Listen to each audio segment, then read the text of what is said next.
This video was brought to you by NCIX. Great technology, selection, and service.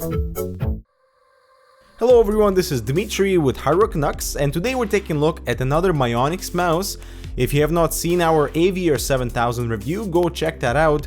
But this is the NAOS 7000, a gaming mouse with an optical sensor and outstanding ergonomic design, priced competitively at $79. Now, Mionix got almost everything right with the NAOS 7000, starting with the shape that is ergonomically pleasing with proper thumb support and additional support frame on the right for your pinky and ring fingers.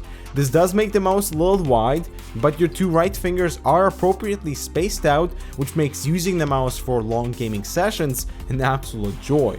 The soft rubber coating is also pleasing, but I do prefer textured sides for a sturdier grip.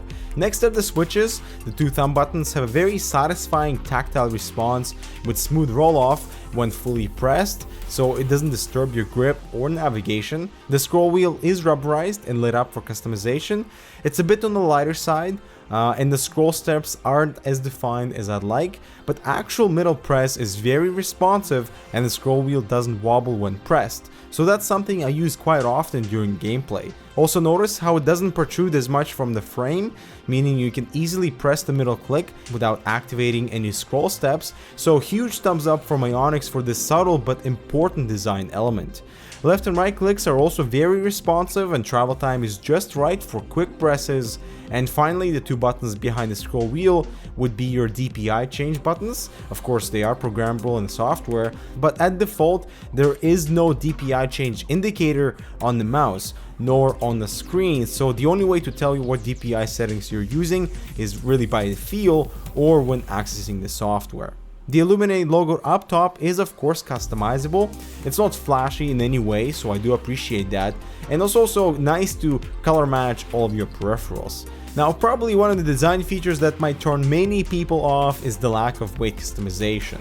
At only 103 grams, the NAOS 7000 is truly lightweight. I'm personally coming from the M60, that is my daily driver, and there was definitely an adjustment period to get used to the lightweight of the NAOS. Also, the plastic construction gives off the cheap and this non-tough feel, so perhaps some metal frame integration would be ideal on any future iterations. The optical sensor used here is ADNS 3310, that's known for its accurate and acceleration-free tracking with maximum 7000 dpi, and setting up my usual sensitivity of 800 dpi, I was actually very impressed with accuracy and performance for gaming. Combine this with excellent ergonomics and tactile switches, and I could see this becoming a very common peripheral among gamers. Now, the sensor does not track on white surfaces nor on glass, and I've had the best results using a hard mouse mat. Also, the Teflon feet at the bottom do span a large area, so smooth glide was always consistent. The USB port gave me some trouble on my laptop that disconnected with just a slight pull on the cable, a similar issue that we've also experienced with the AVR 7000, but the contact for both mice was just fine connected to my tower. The software is a little clunky, but nevertheless provides all the necessary controls for button mapping and macro recordings, profile selections that are saved on the mouse itself, sensor sensitivity adjustment with 3 settings, scroll speed, double click speed, and acceleration adjustment.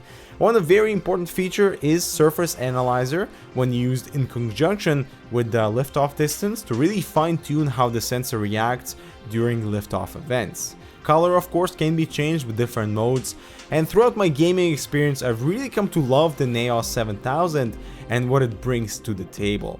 Now, this has to be the most comfortable mouse I've used so far, thanks to excellent ergonomics and amazing switches that feel just right.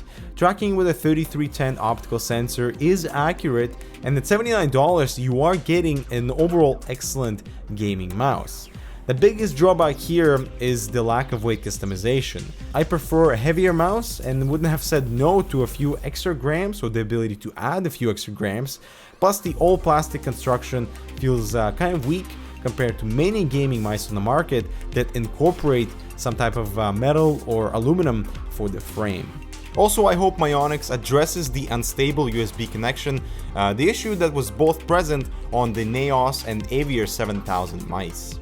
However, the NAOS 7000 has really grown on me for its well-designed form, and we're giving it the Hardware Canucks Damn Good Award, and really look forward to more gaming peripherals from Mionix. So that concludes our review of the NAOS 7000. As always, thanks for watching, make sure to subscribe for more similar content, and we'll see you in the next one.